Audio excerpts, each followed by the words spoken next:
नमस्कार दोस्तों, अगर आपको गुजरात टाइटंस और पंजाब किंग्स के बीच खेला गया आईपीएल 2025 का पांचवा और सांस रोक देने वाला सबसे रोमांचक महामुकाबला पसंद आया हो तो इस वीडियो को एक लाइक जरूर करें। इस वीडियो का लाइक टारगेट सिर्फ 500 लाइक है। आईपीएल 2025 का पांचवा मुकाबला अहमदाबाद के नरेंद्र मोदी स्टेडियम में खेला गया, जहां पर गुजरात के कप्तान शुभमन गिल ने टॉस जीतकर गेंदबाजी करने का फैसला किया। वहीं उन्होंने पंजाब किंग्स को बल्लेबाजी करने के लिए आमंत्रित किया। पंजाब की तरफ से बल्लेबाजी करने के लिए दो खतरनाक बल्लेबाज प्रियांश आर्य और प्रभु सिमरण सिंह उतरे। वहीं गुजरात टाइटंस की तरफ से गेंदबाजी करने के लिए पहले ओवर में मोहम्मद सिराज आए। इनकी पहली गेंद को प्रियांश ने डिफेंस किया। मोहम्मद सिराज के ओवर की दूसरी ही गेंद पर प्रियांश ने शानदार चौका लगाते हुए अपना खाता खोला। इसकी अगली गेंद पर पंजाब को लेग बाएं का चौका मिला।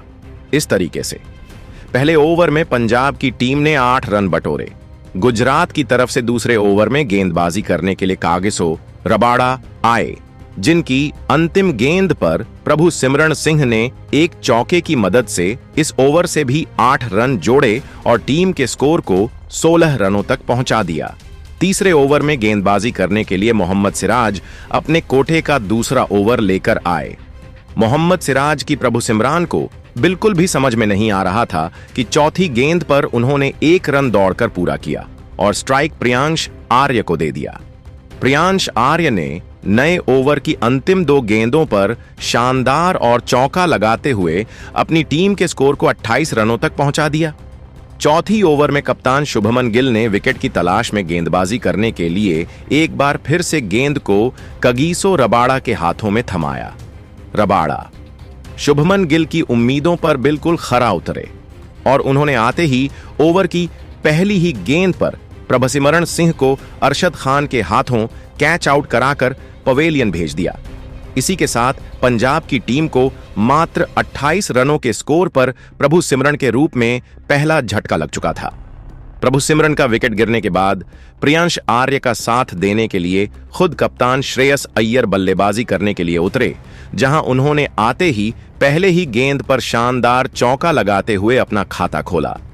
इसके बाद 5वीं गेंद पर कप्तान अय्यर ने शानदार लगाते हुए टीम के स्कोर को तेजी से आगे बढ़ाया। .4 ओवर की समाप्ति के बाद पंजाब का स्कोर 40 रन के पार पहुंच गया। 5वें ओवर में प्रियांश आर्य ने गेंदबाजों की धज्जियां बढ़ाते हुए इतनी खतरनाक बल्लेबाजी की जिसको देखकर हर कोई सदमे में चला गया। इस ओवर में गेंदबाजी करने के लिए अरशद खान आए। प्रियांश ने जबरदस्त कुटाई करते हुए 3 शानदार चौका और एक गगनचुंबी लगाते हुए टीम के स्कोर को रॉकेट के रफ्तार से आगे बढ़ाया। 5वें ओवर की समाप्ति के बाद पंजाब की टीम का स्कोर 1 विकेट के नुकसान पर 63 रनों तक पहुंच गया। प्रियांश आर्य और कप्तान श्रेयस अय्यर मिलकर गेंदबाजों की जबरदस्त कुटाई कर रहे थे और हर ओवर में चौके और लगा रहे थे।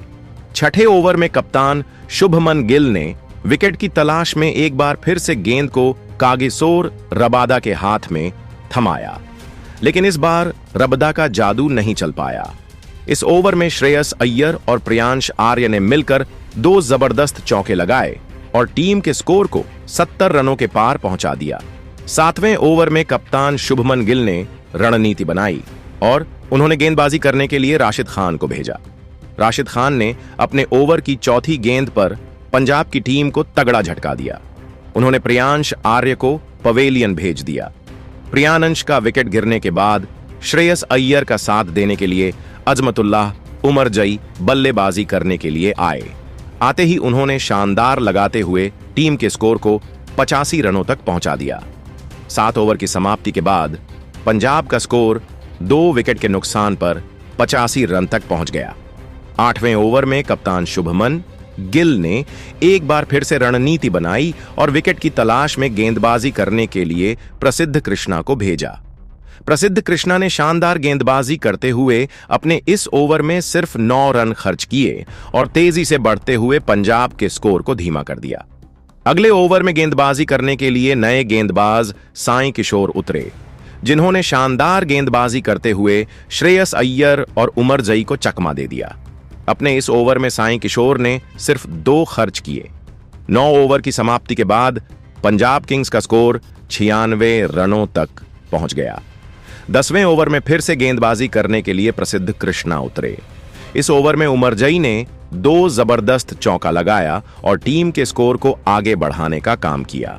इस तरीके से 10 ओवर की समाप्ति के बाद पंजाब की टीम ने 2 विकेट के नुकसान पर 100 रन के आंकड़े को पार कर लिया। 11वें ओवर में शुभमन गिल ने एक बार फिर से नई रणनीति बनाई और विकेट की तलाश में गेंदबाजी करने के लिए साईं किशोर को भेजा। साईं किशोर ने अपने ओवर की तीसरी गेंद पर पंजाब की टीम को तीसरा झटका दिया और उन्होंने उमरजई को पवेलियन का रास्ता दिखा दिया। इसके बाद श्रेयस अय्यर का साथ देने के लिए ग्लेन मैक्सवेल बल्लेबाजी करने के लिए उतरे, लेकिन पहले ही गेंद पर वह भी आउट होकर पवेलियन लौट गए। ग्लेन मैक्सवेल का विकेट मिलने के बाद श्रेयस अय्यर का साथ देने के लिए मार्कस स्टाइनिस बल्लेबाजी करने उतरे। वहीं 12वीं ओवर में गेंदबाजी करने के लिए गुजरात टाइटंस की तरफ से राशिद खान आए, जिन्होंने शानदार गेंदबाजी करते हुए इस ओवर में सिर्फ 3 रन ही खर्च किए और पंजाब की टीम के बढ़ते हुए स्कोर पर ब्रेक लगा दिया। 13वीं ओवर में रणनीति के साथ गेंदबाजी करने के लिए शुभमन गिल ने साईं किशोर को भेजा। इस ओवर में श्रेयस अय्यर और मार्कस स्टाइनिस ने मिलकर इनकी धज्जियां उड़ाकर रख दिया। जहां एक छोर से श्रेयस अय्यर ने इस ओवर में 2 लगाए तो वहीं दूसरे छोर से मार्कस स्टाइनिस ने भी शानदार चौका लगाकर टीम के स्कोर को तेजी से आगे बढ़ाया। इसके बाद 14वीं ओवर में श्रेयस अय्यर ने राशिद खान की गेंदों पर शानदार 2 लगाते हुए टीम के स्कोर को तेजी से आगे बढ़ाया। गुजरात की तरफ से 15वें ओवर में 17 रन बटोरने के साथ टीम का स्कोर 156 अंतर पहुंचा दिया। दोनों बल्लेबाज सेट हो चुके थे और टीम के स्कोर को तेजी से आगे बढ़ा रहे थे, लेकिन 16वें ओवर में गेंदबाजी करने के लिए आए साईं किशोर ने मार्कस स्टाइनिस को आउट करके उन्हें पवेलियन भेज दिया। इसके बाद श्रेयस अय्यर का साथ देने के लिए शशांक सिंह मैदान पर उतरे। इसके बाद तो दोनों बल्लेबाजों ने मिलकर गेंदबाजों को घुटने टेकने के लिए मजबूर कर दिया। 17वें ओवर में अय्यर ने प्रसिद्ध कृष्णा के गेंदों पर 3 गगनचुंबी और 1 चौका लगाकर इस ओवर से 24 रन बटोरे और टीम के स्कोर को 190 रनों पहुंचा दिया।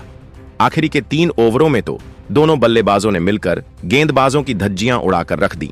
20वें ओवर में शशांक सिंह ने 5 चौके लगाकर निर्धारित 20 ओवर में गुजरात के सामने 243 रनों का पहाड़ जैसा लक्ष्य दे दिया। लक्ष्य को हासिल करने के लिए गुजरात की तरफ से 2 सलामी बल्लेबाज साईं सुदर्शन और शुभमन गिल मैदान पर उतरे। गुजरात टाइटंस की शुरुआत ज्यादा अच्छी नहीं रही और गुजरात पहले 3 ओवरों में सिर्फ 17 रन ही बना सकी, लेकिन चौथे ओवर में शुभमन गिल ने प्रहार करना शुरू कर दिया और उन्होंने अजमतुल्लाह उमरजई के ओवर में 19 रन जोड़कर गुजरात के स्कोर को 36 रनों तक पहुंचा दिया। 5वें ओवर में श्रेयस अय्यर ने विकेट की तलाश में गेंदबाजी करने के लिए मार्को जसन को भेजा, लेकिन साईं सुदर्शन और शुभमन गिल ने मिलकर उनके सारी उम्मीदों पर पानी फेर दिया। दोनों ने मिलकर इस ओवर से 15 रन जोड़े और टीम के स्कोर को रॉकेट के रफ्तार से आगे बढ़ाया। गुजरात टाइटंस का स्कोर तेजी से आगे बढ़ रहा था, लेकिन 6वें ओवर में ग्लेन मैक्सवेल ने अपनी ओवर की 5वीं गेंद पर गिल को आउट करके गुजरात टाइटंस की टीम को पहला झटका दिया और उन्हें पवेलियन भेज दिया। गिल के पवेलियन लौटने के बाद साईं सुदर्शन का साथ देने के लिए जोस बटलर बल्लेबाजी करने के लिए उतरे और उन्होंने मिलकर टीम के स्कोर को आगे बढ़ने का काम किया। 7वें ओवर में दोनों बल्लेबाजों ने ताबड़तोड़ बल्लेबाजी करते हुए 14 रन जोड़ दिए, जिसमें साईं सुदर्शन ने 1 चौका और 1 जबरदस्त लगाया। 8वें ओवर में गेंदबाजी करने के लिए यजुवेंद्र चहल आए, जिनकी दूसरी गेंद पर साईं सुदर्शन ने फिर से तगड़ा चौका लगाया और टीम के स्कोर को तेजी से आगे बढ़ाया। 9वीं ओवर में मार्को जसन के गेंदों पर जोस बटलर ने लगातार 2 चौका लगाते हुए टीम की स्कोर को रॉकेट के रफ्तार से आगे बढ़ाया। 10वें ओवर में फिर से गेंदबाजी करने के लिए चहल आए, जिनके पहले ही गेंद पर साईं सुदर्शन ने सनसनाता हुआ लगा दिया। चहल के इस ओवर से जोस बटलर और साईं सुदर्शन ने मिलकर 11 रन जोड़े और टीम के स्कोर को 100 रनों के पार पहुंचा दिया। दोनों बल्लेबाज गेंदबाजों की जबरदस्त कुटाई कर रहे थे और चौके और की बारिश कर रहे थे। पूरा स्टेडियम दर्शकों से खचाखच भरा हुआ था। उनकी बल्लेबाजी को देखकर हर कोई हैरान था। 11वें ओवर में विकेट की तलाश में गेंदबाजी करने के लिए मैक्सवेल आए। इस ओवर में भी साईं सुदर्शन और जोस बटलर ने जबरदस्त लगाकर ओवर से 17 रन बटोरे। 11वें ओवर की समाप्ति के बाद गुजरात टाइटंस का स्कोर 1 विकेट के नुकसान पर 121 रन पहुंच चुका था। इसके बाद 12वें ओवर में भी दोनों खिलाड़ियों ने मिलकर 17 रन जोड़े और टीम के स्कोर को रॉकेट की रफ्तार से आगे बढ़ाया। 13वें ओवर में श्रेयस अय्यर ने गेंद को अर्शदीप सिंह के हाथों में थमाया। उनके पहले ही गेंद पर जोस बटलर ने जड़ दिया, लेकिन अर्शदीप सिंह ने हार नहीं माना और ओवर की तीसरी गेंद पर साईं सुदर्शन को शशांक सिंह के हाथों कैच आउट कराकर पवेलियन का रास्ता दिखा दिया। इसी के साथ साईं सुदर्शन के पारी का अंत हुआ। साईं सुदर्शन ने 41 गेंद का सामना करते हुए 5 चौकों और 6 की सहायता से 74 रनों की शानदार पारी खेली।